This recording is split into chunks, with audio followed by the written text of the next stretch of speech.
Welcome to Stock and Options Trading Unlocked. If you want to learn how to make 6 or 7 figures a year trading 2 hours a day, this is the show for you. We're here to talk about everything trading, weekly news, tips, and special guests to get you motivated and profitable. Don't forget, everything you hear is opinion only and not to be considered financial advice. Here are your hosts, Atul Patel and David Picard.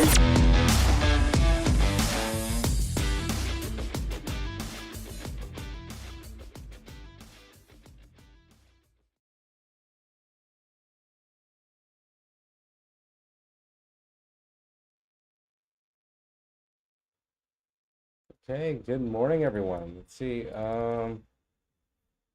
Good evening. Good evening. Actually, yeah, not even good morning. God, I'm still all jacked up. Let's see. For some reason, I think you guys can hear us, but you might not be able to see us. So I'm trying to track down why. Let's see. There we go. All right. So hey, everybody, and let me add a little bit of light so you can actually see me a little bit better. Let's see if that works. There we go. There you go. Yeah, so Right.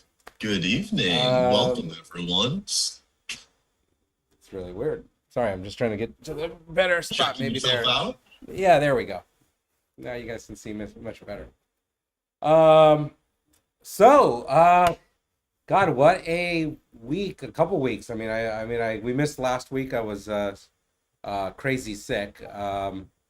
And you know, we got an important topic to talk about today. So,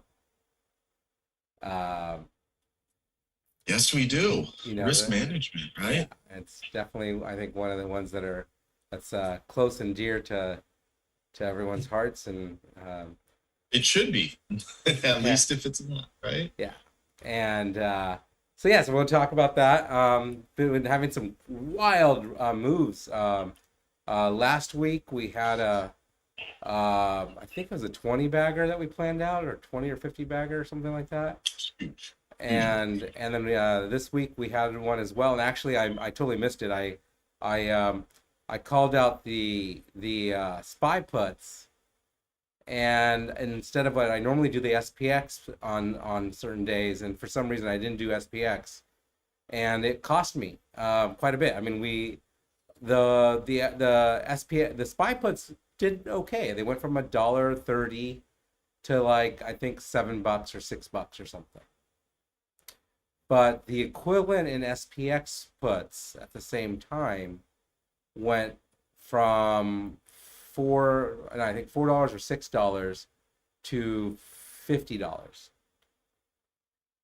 Huge. Yeah. Monster. And actually, if with a little bit of more planning and YOLOing for the next leg, because there was the target, right? Because my target was that next level lower, the 384, and then when you reverse engineer the math, the 385s were 40 cents or 50 cents at the time that we took the 388s, and those went to $30, $29 and change. Same. Right, 100 bagger, not even a 10 bagger. That's like, you know, $3,000 to 300,000. Unbelievable. You know, so I kind of messed up on that plan this week. So I didn't do that extra work, and Didn't execute on it as well as you could. yeah, I could have done it a little bit better. I could definitely have done a lot better. I mean, it all went to the targets. I mean, everything went to with the plan. Just sometimes, you know, we're always trying to improve, right? You know, you know, what could I have done differently? I should have checked those other contracts too. That's really it, because if that was my target, then I should have been checking the contract, because the risk reward was there, right? Like, because if you just do the math, right?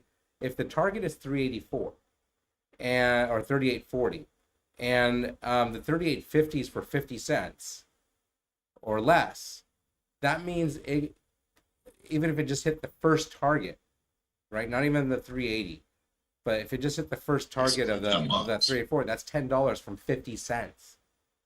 You take that trade any day of the week. I mean, and that's why it's like, to me, it was not even it was like, if I had saw that, I would have just been like, that like, like go, like I'm jumping in, right? But you know, so It's funny on risk management as we're talking about it, yeah, right? Sometimes the risk reward, it just makes sense where you're like, I'll take that day in and day out. yeah. You know, I mean, size it appropriately. yeah, you might not and do a it's a beautiful 5,000 or trade. $10,000 bet, but you'll throw $500 at it. Like, why Exactly. not? And you know, that would have still been 500 to like 40 grand or something stupid, right? So, yeah, it's like, I'll take that every day. yeah, Day in who and day out, wouldn't, you can right? give it Like, to me. hey, you know, so you know, but the other ones, you know, the other ones did what we wanted, so that worked out. So yeah, so congrats on your day. I think I saw that you posted you had a 60% swing trade, 60% account growth Yeah, that you yeah, planned out. that was a pretty big one. Yeah, we called it out on Voice yesterday. What were you risking? What were you risking on your account for that trade? On my account, Yeah. percentage-wise? Percentage-wise, yeah. Percentage-wise, so 5% total of my account is what I risk. Okay, it was 5% total, and then what I ended up swinging though actually was significantly larger than that, but it was a third of a total position, and it's funny because I traded out of my baby account today because I was grounded because I normally am supposed to only trade swing 20%. So I was a little naughty, but the profits were there that I was able to do it with profits, and it was okay. Okay, so if it went sideways, you would have lost from your overnight position. What would you have lost? Profits from the day before, so it was okay. Okay, It was, so, but it still wasn't so you following rolled your my profits. So standard. basically, you rolled your profits from yesterday. Your position was such that if it went to zero, you weren't going to lose more than your profits from the day before. Actually, just a portion of the profits. I still would have been profitable. So it was a really good trade. Okay, I no, was then that's totally positioned fine. well. That's fine. I mean, that's also important. I still broke a rule for me though. Okay. So Yeah, no, to me, that's when you see certain events, it's okay. the risk I call that reward, once special op. again, the risk reward paid off to Yeah. say, will I continue to roll this bet? So Yeah. I'm just normally not a big swing trader. Yeah, no, so it's just that. lately you have to. The way the markets are right now, it's like the moves are happening overnight. But you have to watch your sizing, right? But yeah, I kind of refer that to special ops. Yes, Where exactly. you know where I talk about the special ops trades, and it's basically where you're rolling your profits for these great risk reward trades, and you might take might be a same day trade, might be an overnight trade, but you're breaking your normal. You're using profits. You're basically using profits and comfortable risking that profit for a second trade. So you're not risking original capital. You're using profit to help compound your gains. And that's not something you do every day. But every time and then there's going to be events in the market that baby time. There's going to be events in the market where you're going to want to do that. And so so it looks like that's what it kind of did. So let's just do this little bit of this market madness. Oh, sorry, apologize. I had a crying baby. Up next, Market Madness. I was able to slightly do that today because I felt with this extended move we have, I actually liked how it was basing around that 370. I think it was 376 if I remember off the top of my head, above the 375. So I took, a couple contracts, 3 contracts, Monday's 380 calls. I think they were $2 maybe. So real cheap bet. But I just figured we might get some gap up. It could be today or it could be overnight into tomorrow. Who knows? We'll see. Gave myself plenty of time where the risk was small. Oh, right. So we talked about that also, or in the afternoon. Exactly. But yeah. No. The risk reward is definitely there at least for a retest of that 380 after this big kind of move and flush out. So yeah, some good stuff. How's Alyssa doing? She's doing great. Sorry, she's waking up from a nap. We have a under the weather mom, so Yeah. Dad's on full dad, more well, almost full daddy duty right now. I thought you were gonna maybe do a lesson on how to change diapers live, but that's just now. We could do that. Everyone want to learn? I don't think so. Everyone will hit the unsubscribe. So, okay. Put you down, dude. Let's go about the 1K bets. Actually, let's go ahead and skip that, and since we do have a lot in the Up next, tip of the week. and sorry guys, I had some time issues this morning or this afternoon, so I'm going to just be updating these slides real quick. And there we go. So I do think we're at an interesting point in the market. It's going to be fun to see what happens over the next couple of weeks and months. Definitely. All right. Man, So you guys should be seeing the risk management now. seeing managing trades, it looks like. Yeah, it should update here any second. So let's give it a minute to just start doing that, and There we then go. so the topic, I skipped the 1K bets. We talked about that a little bit earlier. I want to just make sure we have enough time to go over each of your slides for the risk management topic, and Sure.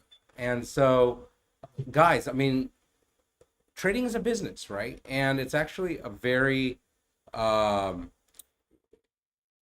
risk management is, I think, not taught enough in the world of trading, and Or talked about enough. it's yeah, I mean, it's not, and it's actually probably one of the most important things that a person needs to learn. I mean, it would have, if I could have learned these principles when I first started and adhered to them, it would have, my life would be so much better on like on those. Yeah, I could have skipped a lot of pain. It was unnecessary, and yeah, I mean, just it's so, like, we spend all this time like talking about the trades. Oh, I'm getting into this, I'm making this money, or oh, I didn't work, I lost.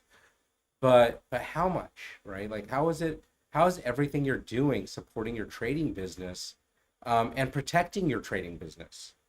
Supporting your goals, right? And Because if you're not protecting your trading business and preserving your capital, properly doing all the things that come with the risk management, you're kind of, right, saying screw your goals. I don't care to achieve them. I don't care if my business survives. Yeah, I mean, right? Right. So let's go ahead and start going through this. Yeah, and a couple things I'd like to just, Yep. add, I think, to your overall summary and commentary. It really is undervalued risk management from a trader's perspective. I feel like often when you come into this business, you have to really focus on this as a business. And I mean, honestly, I start my year off with my trade plan, right? And my business plan around that. And I'm understanding how I want to manage my risk for the year. And then I actually start every day off by saying, what is my risk I'm allowed for the day? And how am I going to manage my risk today, right? And so I think it's really important that, for me, it's like a quick 5-minute thing I review every day, but it just sets my day up properly for success also. And that's how important it is to me. Yeah. And that's also part of the rules, right? So, like, you have it front and centered by doing that each morning, right? So that you're like, hey, I messed up. There are going to be days we mess up. So if that's okay. But if it does, at least what you're supposed to do. And then because it was part of you had the conversation in the morning with yourself, it helps you follow through on that versus that's okay, I'll just make it back. No, I'm not. No, hey, I broke the rules. I did this, or I whatever, or this trade didn't work. I flubbed a button press, whatever, put me in a bad spot. Stopping, right? Managing your emotion, huge part of risk management. So, with that, David, why don't you take us through the slides?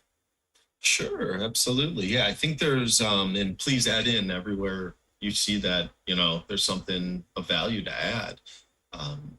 I think there's a couple different facets that we need to talk about when looking at risk management, and those are, your capital allocation, your risk per trade, your risk per day, kind of mental, right? Now, how are you managing your risk around your mental capital, around your physical capital, right? And what rules do you have in place for that risk management? And so these are kind of 6 facets or just kind of pillars that it's pretty simple to break it down to. And I think everyone can understand and potentially create something, I hope, create something actionable off and take away from today, and really maybe improve your trading and learn how to better manage your own risk. So going on to, I think, the next slide here, talking about capital allocation. All right, just give me a second. There he is. Sorry, my throat was dry. Okay, here you go, capital allocation. No problem. So, this is really straightforward, guys, right? In every day, you should have a planned capital allocation. The question, right, do you? It could be percentage, it could be dollars. Your plan could depend on your individual investment risk profile. Also, guys, I have different capital allocation plans for different accounts. My long-term accounts, oh God, the capital allocation is so different than in a short-term intraday day trade account where I'm looking to make income. It just have very different risk profiles there. That's really how I feel. So when I look at it, I want to know, right? Like we talked about for the trade yesterday that I swung, right? That, my capital allocation was 5% of that trade on my account into that trade, right? Some may say, oh my God, that's a lot. Some may say that's nothing. And so every person will have their own comfort zone, and you really need to find that. But you need to understand now how that fits into your business plan, more importantly, right? And then realize and make sure that you're setting yourself up for success along the way with that, and that you're taking into consideration everything else that goes with it, right? Statistically, how you're doing, right? And the different other factors that we're going to talk about next, leading to our next slide, right? Which is your risk per trade. Okay. So it's similar. We want to know, hey, what are you allocating per trade? For me, it's really important. I'm going to decide each trade I can have a certain amount of risk. And that's different than capital, by the way. Okay. Because let's say I'm going to put 50% of my account in a trade, right? That's a capital allocation. My risk may only be 2% of the account, though, and I may get stopped out. Let's say I'm doing something with shares, right?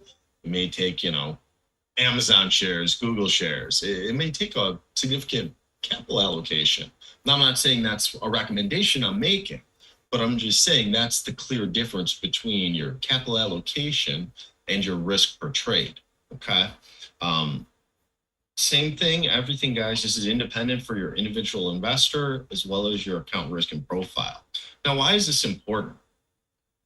Well, with the set risk per trade, when we define that, we can create plans that fit our business, right? We need to understand what our business model is. And by kind of having your own trading business model, you can base it on your average win rate, right? Your average win and loss per trade, which allows you to project and model out your business to see how you're going to do. Is it sustainable model, right? Is it going to be successful if you follow this plan? And also by doing this, you're not going to worry as much about an individual trade because you know that basically if you follow your plan, you're going to achieve your goals. But if you don't, you're going to struggle, right? So you need to make sure you align your risk to your thesis. Okay.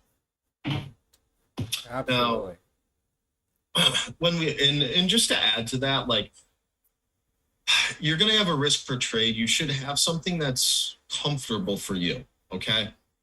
Now, when you're planning your trade, make sure that risk aligns with that trade thesis, whatever setup you're seeing. Because I've seen it often where they just, for some reason, those things are done in separate silos. And then all of a sudden you get stopped out because you're like, well, I'm only risking $500. And then, you're like, well, my thesis is it's good till this level here, which is going to act as resistance. It might never get to that level, but for some reason, your $500 stop was down here. Okay. So we don't want that to happen. So make sure that you're aligning, right, your actual thesis to your risk. Does that make sense? Yeah. Spectre, anything you want to add there? It's basically what David's talking about there is, don't have your stops be arbitrary based on the dollar amount, right? You have to then adjust your sizing so that your stops are based on proper levels, risk, resistance, and support, right? So it's basically, you kind of think of it this way. Your stop shouldn't hit unless you're wrong, right? And so you have to be sizing accordingly, because how many times have you put a thing, you get stopped because it hit your max dollar amount, and then it started working? If you're having that happen to you, it's because you're sizing to match what you don't want to lose, but you're not setting your stop to appropriate to the trend of the trade. Correct. Okay. Yeah. And the levels, whatever you're using, whatever it may be to guide you. You really got to do that. And there's an art form a little bit to that, right? There's a bit of skill in developing that, and really a lot of it is also managing your entry. You want your entries to also manage your risk profile, right? Not just what you're risking to lose, but you need to kind of make sure that everything comes together. That's your job. That's in your business. And that's one of those fine skills that you really need to hone in over time, is how you feather that, right? Because you want to have an idea of a risk per trade, because it shouldn't be, unlimited capital I'll be willing to risk in a trade. And there has to be a finite amount, just from a standpoint of a plan. But then, like you said, you got to align it, guys, your thesis, whatever your setup is, make it your work trend for that. and all that. And the other part is this,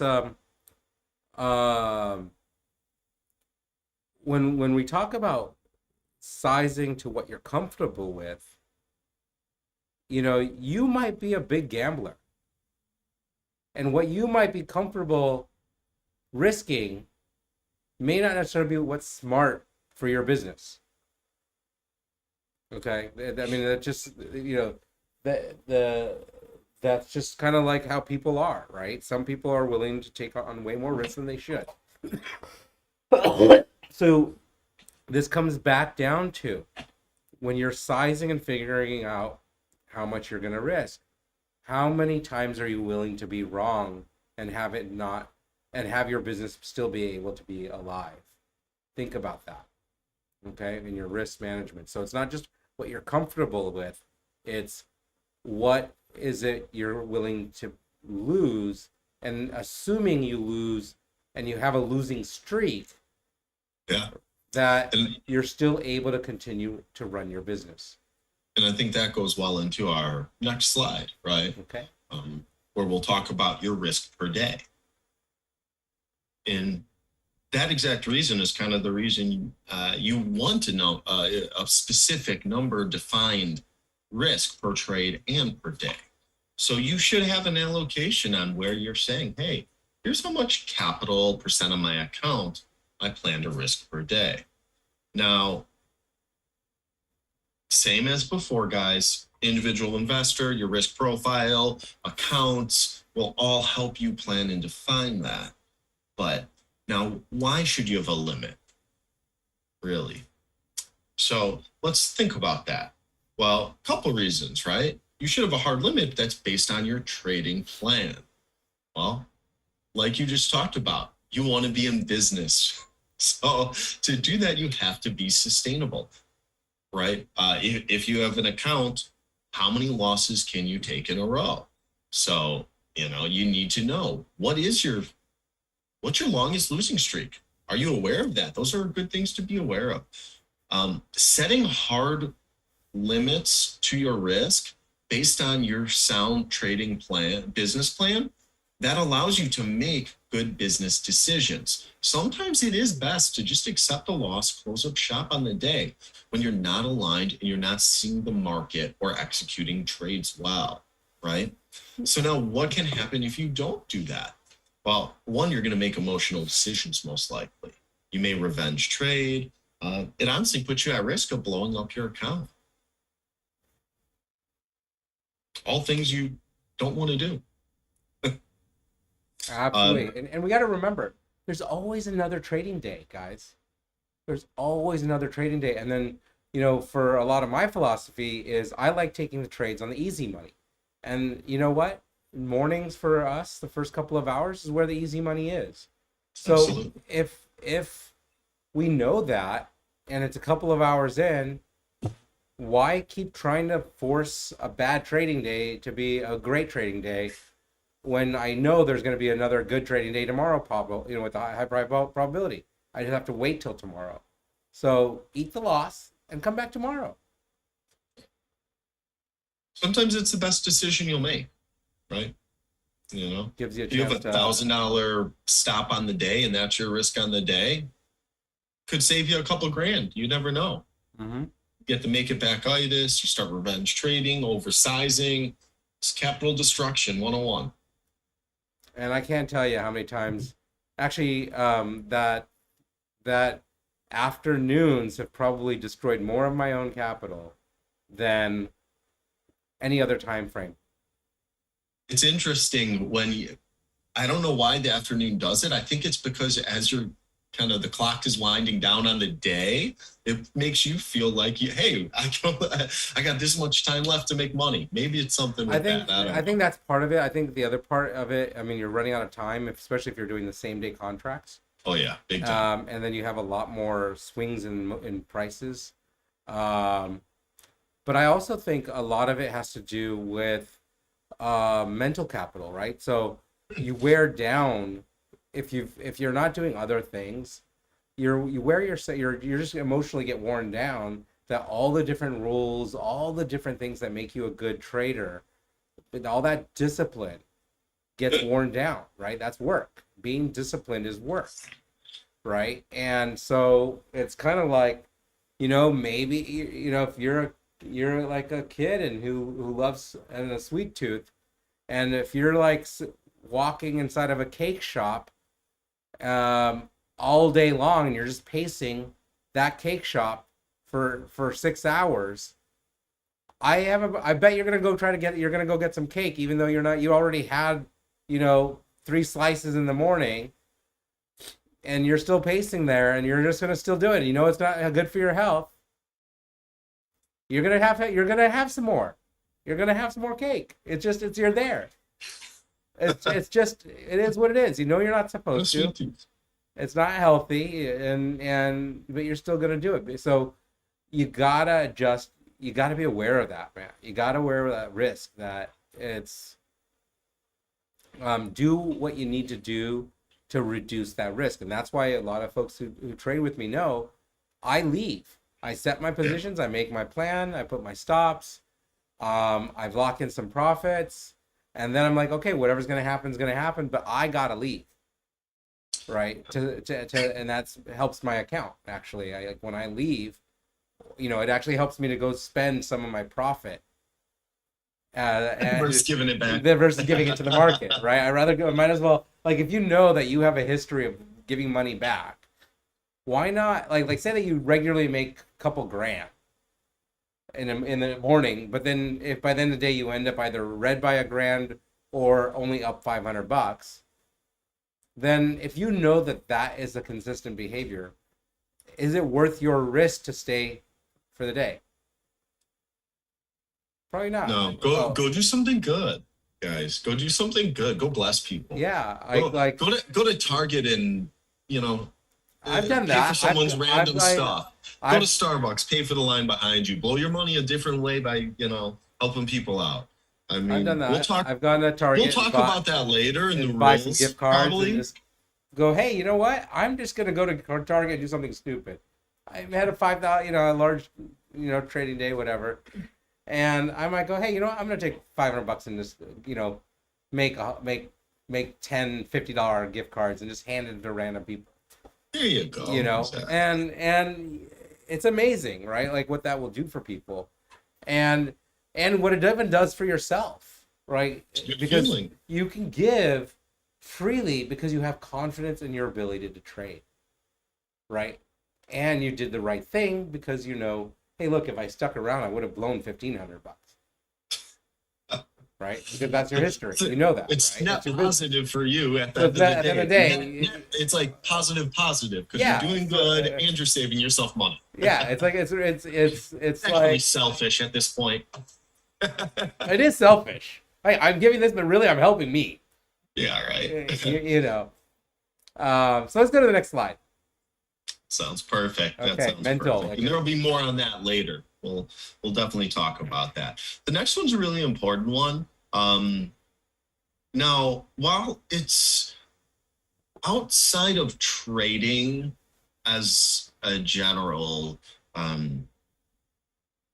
thought, to me, it is all in all good self-maintenance and just important to focus on your mental health, right? To be able to optimize your trading, right? You're not going to be effective in being zoned into the charts, planning your trades well, and executing effectively for good entries, taking profits when you're supposed to, following your rules, if you aren't in a good position mentally. So really, it's important to be mindful of your mental health. And this little one here is the joy of my day, and she brings so much joy to my love. Speaking of mental health, but every day you should take a mental pulse. You really should. In the morning, I know before I trade, and this is something that I actually picked up from you, Spectre, is kind of doing a little bit of meditation. And so that's kind of on the list here of ways to improve or be more aware. Now, sometimes I don't always do necessarily meditation, and I prefer guided for me, just because I'm not an amazing meditator.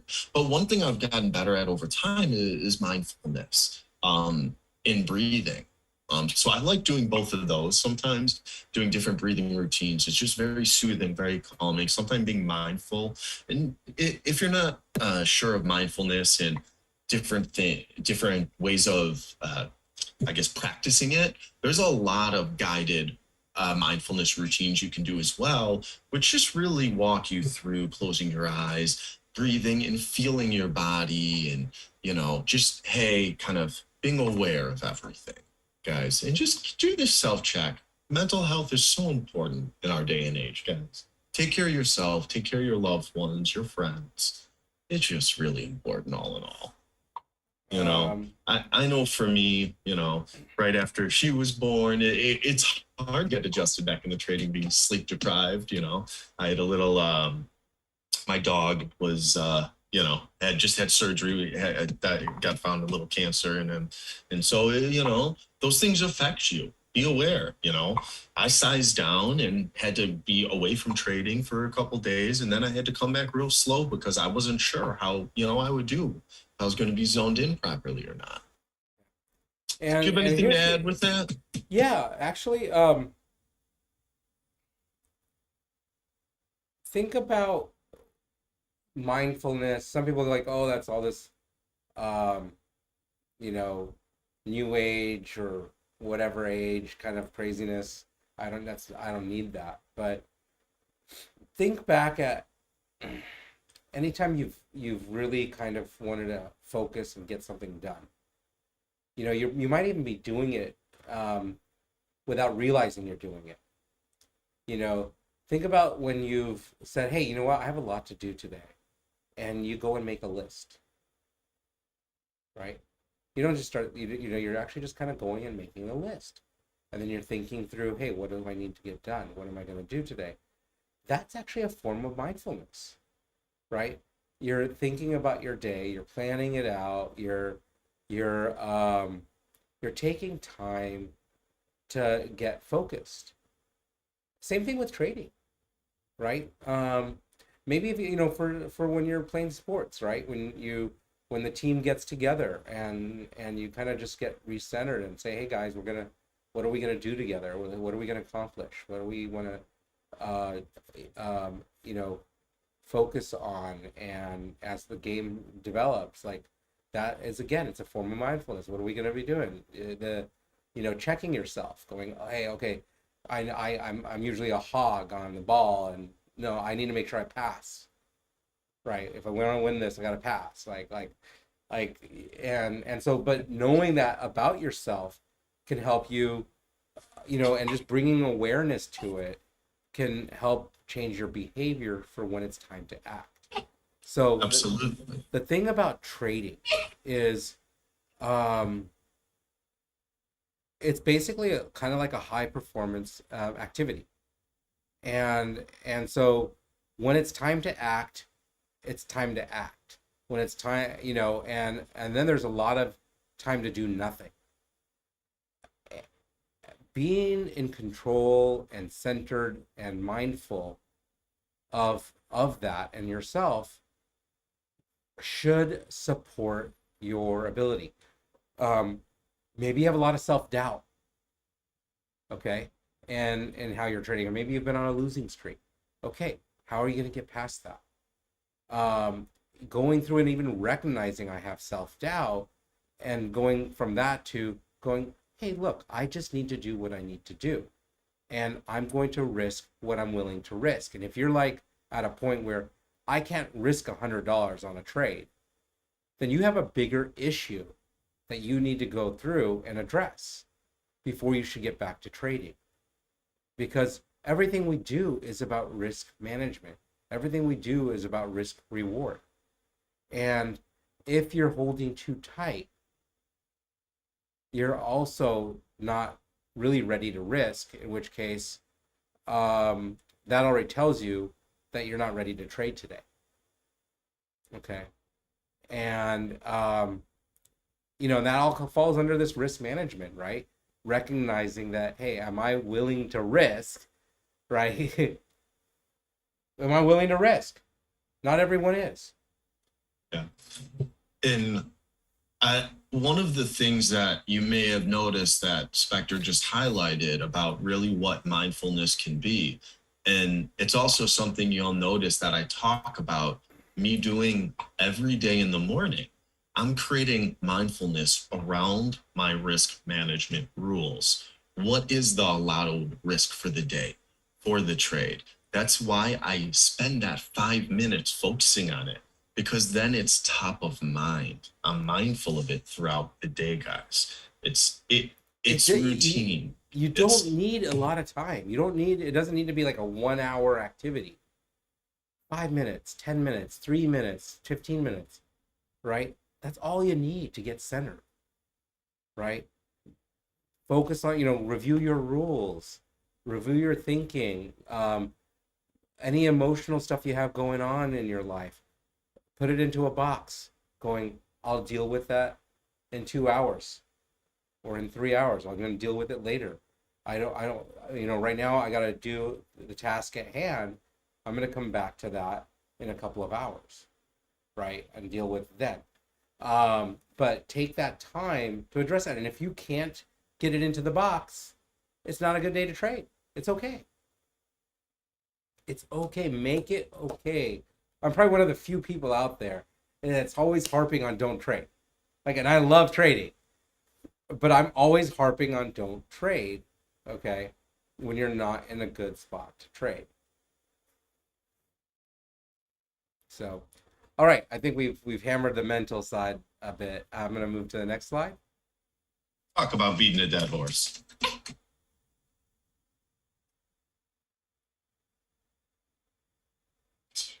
Okay. So the next one is just as important, once again, outside, but this just goes into good self-maintenance, guys. Physical, your physical health, right? And this is not just, this is internal and out, guys. You need to feel good, right? You need to eat good. You need to exercise, get outside, walk, stretch. If you need help, guys, go see a physical chiropractor, massage. It's not just your standard doctor, right? So you obviously need to take care of your health from a standpoint of primary care, but if there is additional care needed, because you know what, we're sitting, we're in front of the computer, you might get aches and pains, guys. You don't want to be in it. You shouldn't be hurting. Life's too short. Life's too beautiful. Enjoy it. Hey, yeah, enjoy it. So today, Spectre, I jumped on a Zoom with him and I said, hey, I gotta run. I said, this is my 1 hour window. I gotta get to the gym, because you know what, we have to make it a priority to take care of ourselves. The same reason he was at a doctor appointment, doing it's just. Yeah, I mean, I wanted to trade, and I mean, even earlier yesterday, there's these he trades I messaged wanted me. to He's take. like, of course, I'm at the doctor appointment. There's some good moves happening. And I'm like, but I gotta. There's always going to be moves, and knowing that, right? So, it's a sign of maturity in your trading when you're willing to let go of profits to take care of yourself, because there's going to be more tomorrow. There's going to be another trade, right? How many times a year have we had 5, 10x or more, 20x reward trades, right? It's not like a once in a lifetime thing. So month in, month out. Yeah, there's always going to be every other week, even week in and week out. So when you know that, you don't need to sweat it. Take care of what you need to take care of, and then come back. And it's so important to take care of your health. Like I have not been doing as good a job of it, but I've made it a priority. As in, like, I'm going for these walks that I didn't used to do, especially since I moved from an office and moved to my home office and made a home office. I was getting a daily half an hour walk in, at least every day. Now I'm working from home. What do? I'm not getting that half an hour minimum, right? So I need to now go, okay, as soon as this is over, I'm going to go for hopefully a walk for an hour somewhere, right? And maybe, try to find a restaurant that's a half an hour away, a walk away, and get dinner there. And then I have a half an hour walk after a meal. How great is that, right? So you can, adjust your life and what you do to get yourself that physical exercise, right? Instead of getting in a car and driving, maybe you go walk to the restaurant, and it's okay, right? Like it's, treat yourself well. If you haven't had a hook, gone to the doc and you haven't had your annual, or if you're physical, like I hate going to doctor. I'm guilty. It is one of the things that I've made a big priority for this year, and I'm finally getting around to it. But of course, it took getting a crazy cough to kick off the work. But hey, I'm gonna do it. Yeah.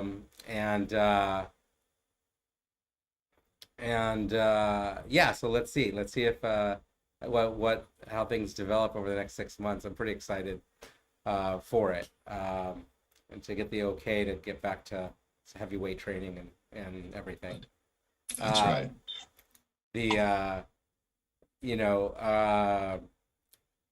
So you got to take care of yourself. You got to take care of your physical needs. Also, when it just comes back down to the physical, how are you physically, right? It's actually pretty interesting. I don't know if you guys have noticed how, even being sick semi-autopilot, I'm still able to plan and execute on some trades, and then I'm done, right? And you'll get to a point where it it should your trading almost becomes almost mechanical and a bit of a sixth sense. But remember today, even the exit, right? Like, and it turned out to be the low of day when we were exiting, and it hit the level, it hit the plan target. We had the process that, hey, when it hits this, I got to be selling. I don't have a choice. And it turned out to be the low of day instead of hoping. I mean, I really was looking for the next leg down. I really was. I had planned for it, but having that process let me take good gains, and then, you know, the next step didn't develop, and but at the end of the day, if you're sick, right? Like, there's also the situation where I've come in on a day and say, hey guys, I'm physically not able to actually take trades. I'm going to be able to see stuff, I'm going to plan stuff and share stuff, but I don't trust my ability to click buttons. I don't trust my ability to fill out the form with the right size. Really, sometimes that happens. You just, you know, and you don't want to make, I've done that. I've done it where I'm like thinking I'm getting 1 contract or 10 contracts, and I end up getting 100. Right? Or once I actually did 1,000. I've fingered before. Once I did 1,000, I thought I was getting 10. It was a 100x mistake, and that wasn't that was not a good day. But that, you have to recognize that sometimes you're just physically not there, you're mentally not there. It's okay to not trade every day. It's okay not to trade every minute of the day. And you know, you want to be in touch. Ask yourself, how would you do if you only traded your best 20% days of the year and none other? Yeah. Like, I mean, right? Yeah. How also ask yourself that, what if you're taking 10 trades and if you only took the 20% of the good ones and you found a way to eliminate the 80% of the bad ones? How would your account be doing? So I think this is a great transition to go into our next slide, which we've kind of touched on a couple times throughout this presentation about rules. And now, what rules are in place to protect yourself, guys, right? How do they force alignment with your business plan, right? Your trade plan, right?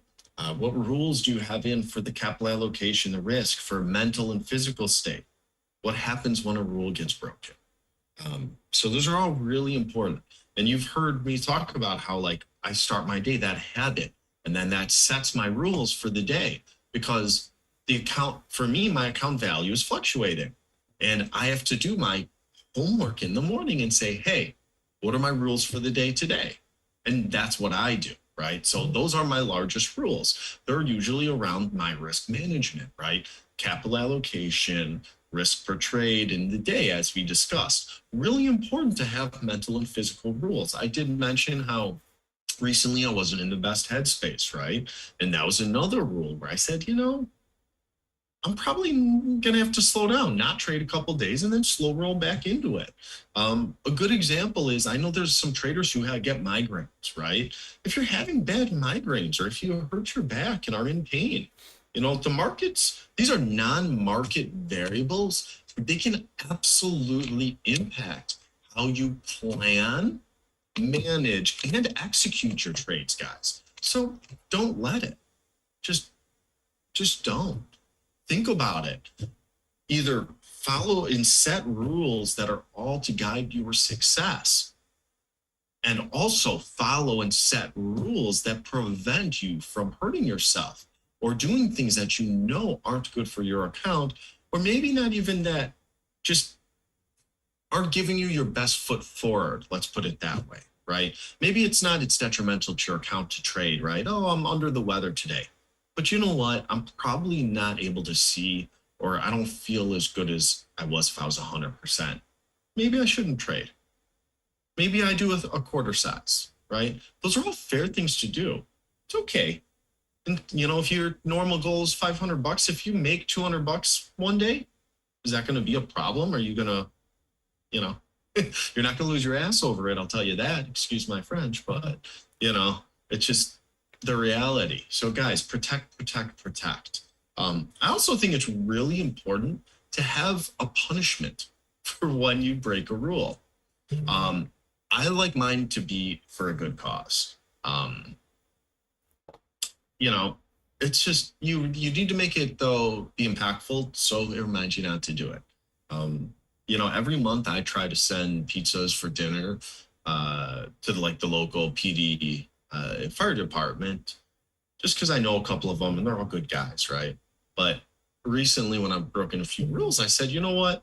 I should do it today. And it doesn't matter if I already did it before in the month, right? Even though it was kind of like a monthly thing I was trying to do as like just a good thing. Hey, I'm doing okay. Like I want to do something good for the people in my community who are serving and helping others. But it's like, you know what? No, you do it today too. And then it's like, hey, I broke a rule. So guess what I did? Like I said, I swung over a third of size. What has to happen? I need to go order them pizzas. That's just part of it. Hey, it gets pricey. 4 to 5 extra large pizzas going to a couple different departments, right? But good news is also I don't get tickets too often. Just an idea. The other side is also acknowledge when you are following your rules. Reinforce the positive. Good. Yeah, right? Very good point. Like, hey, it hit my stop. It was the proper stop. I got out. It was the right thing to do. Okay, I lost my. Hey, it hit my target price, so I sold. Hey, how much did it pull back suddenly after hitting my price target? Wow, wasn't that the right thing to do? And you're not living in regret. Hey, it kept going. Hey, but I did what I was supposed to do. I did it according to my plan. Right? Now, you can always reevaluate and say, hey, could I have done something differently or better? But for what planning and executing to your plan, you want to reinforce that, because that's you building confidence. That's you learning to follow your rules. Right? And that's such a good point of reinforcing those successes, because it's so easy to look at it and go, but it could have gone so much more, right? And it's always easy to have that kind of hindsight going, oh, if I played it perfect. But you don't need tip to toe of every move, You don't need perfect. You need repeatability of good games. Consistently, absolutely. Right? And those in the community, in the community, they hear me all the time. I'm like, I don't have a choice. I have to sell. I don't have a choice. Like, you can even hear it. You can probably hear the pain in my voice. Like, I don't want to sell, but I don't have a choice. Right? And it's funny how many times where that rules has actually, and following the rules ends up being the top of those contracts. Right? Saves your butt all the time. I shouldn't even say saves your butt. It's like classic that you'll call the perfect sales. We'll all get out. It's just like, how does this even happen? It's wild. Yeah, I don't know. I've been fortunate. I've been really, really fortunate that the sell exit targeting has been pretty good, and the entry targeting has been pretty good. And you just by being just following process and rules can really pay you. And it's just when you get off the reservation that you really got to start, bad things happen, at least for me. And if you're trading short dated options, you're playing hot potato, especially 0-day guys. So remember, know what inventory you're working with, know what instrument you're playing, know all about it. Absolutely. It will help. Absolutely. All right, let's keep going. Yeah, the 100K tip. All right, guys. This is a big one here.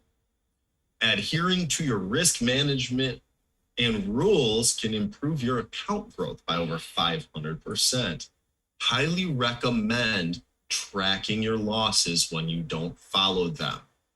There are many people I'll be on calls with during coaching sessions And we will look back, whether it's a month, a quarter, and we will find that it's that one rule break of a day that decimates a week, 2 weeks, a month of green and makes them red.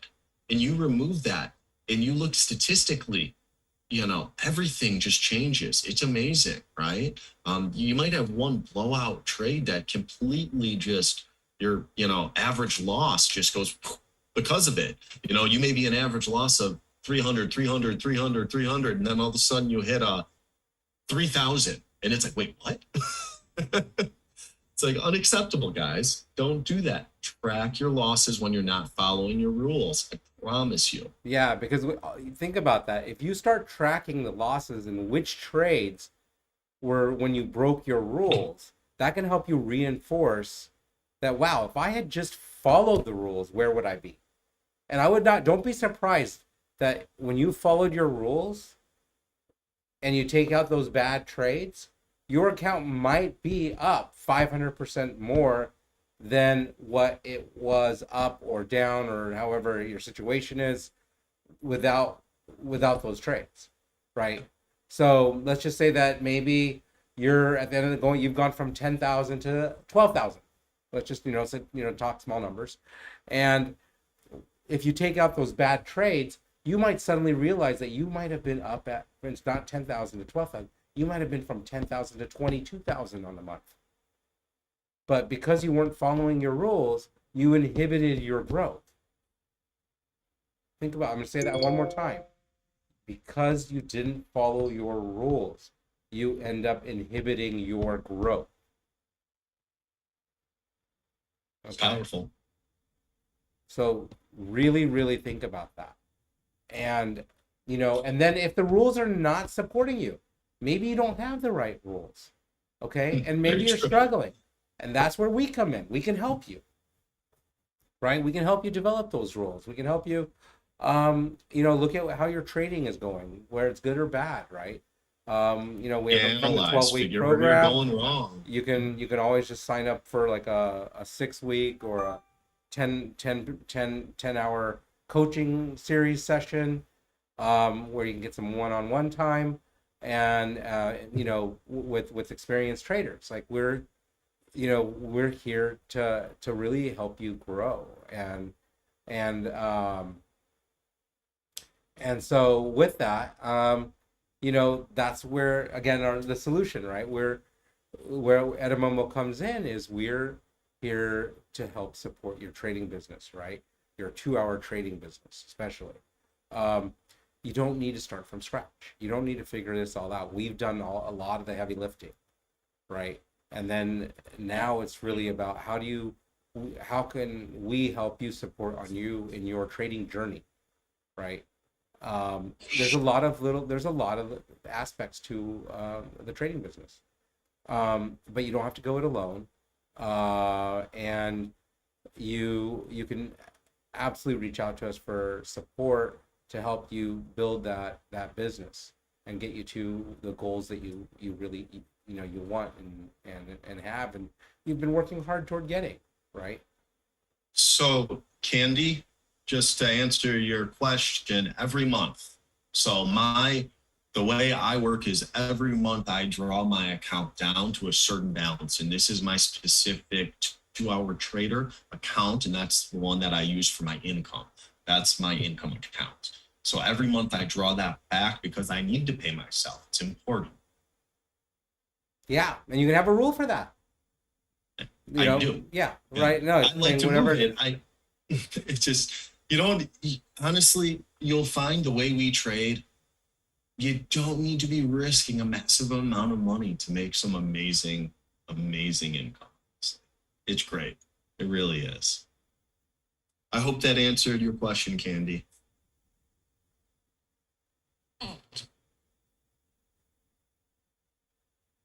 I think everyone's account size is going to be relative to them, just so you know. Yeah. So when someone says small account, I don't know how you would define that. To me, small accounts are, 10K-ish. So that's how I define it. Some people, it might be 2 or 3K. Some people that might be 100K. So I just know that for me, a 10K account, I can take month in and month out to, 30, 50, sometimes even more. So that's just from my business plan and my past experience. Yeah. So it's Spectre, amazing. I Phenomenal don't know growth. if you saw that question and if you wanted to add anything to that. I didn't. If you want to repeat the question. She just said, how often do you pay yourself? Do you do this in an effort to protect your gains? Also, do you find psychologically it's better for you to keep your account at a set, quote, small account to limit temptation? Sorry, guys, I should have announced that question before answering. So thank you, Spectre. No worries. No worries. It was like the backhanded. Should have done this. No, I'm just So, it's actually that's the answer to that is to each individual. What one, and where they are in their journey. At a certain point, folks can run into these fears, these mental challenges of hitting larger dollar amounts and growing, and then needing to size down just because when the fatigue of trading bigger numbers doesn't match their psychology, right? It's okay. Now, taking money out, think about it. If you can consistently take money out, how confident are you in your trading? Right? If you know that, hey, I can regularly turn a 10K account into a 50K account, and I pull 40K out, maybe it takes 1 month, 2 months, 3 months, maybe 2 weeks, whatever it is, and I go back to 10K, think about how confident you are trading. Because one, you already have that original capital back from your original investment in yourself, and and then the other part of this is you do it again. So imagine now if you've turned 10K to 40K or 10K to 50K multiple times, right? And you've built up a little bit of a cushion here, then maybe you're now comfortable saying, hey, I can try to go 20K to 100K, or I'm comfortable trying to do 50K to 200K, and then I'm going to take 150 out and start back at 50, and then I do when I get to 150 to 200K, I'm going to pull it out again, and you just do that. But my point is it's a stepping cycle, and what that number is or what that is for you, it varies for each person, right? And some folks don't have any attachment to money. They're able just to keep going. It doesn't matter. They don't need the money. They have other income, and they just keep compounding. Other folks, including myself, I got to pull money out.